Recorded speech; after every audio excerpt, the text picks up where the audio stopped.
మామూలు టెంకాయల్ని మెట్ల మీద కొడతా ఉంటారు. కని సామాన్కో ఒకటో మెట్టు, రెండో సామాన్కో రెండో మెట్టు కొడతా ఉంది. అది ఒక స్వాములకి ఇబ్బందిగా ఉంటుంది అనేసి కవచం వేసి ఇప్పుడు మనము మామూలుగా సైడ్లో కొట్టుకున్నాం.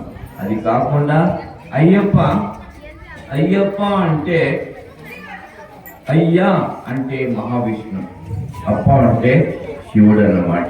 వాళ్ళ అది యొక్క అనుగ్రహమే అయ్యప్ప అన్నమాట. అయ్యప్ప చరిత్ర మనం ఎన్నో రకాలుగా విన్నాము, తెలుసుకున్నాము.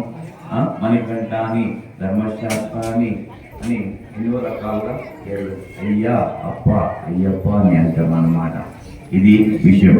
తర్వాత వాహనం ఏమంటే తల్లికి పాలు తెచ్చేదానికోసంగా మహావిష్ణు అయిన వాడు పులి వాహనంతో వస్తాడనమాట.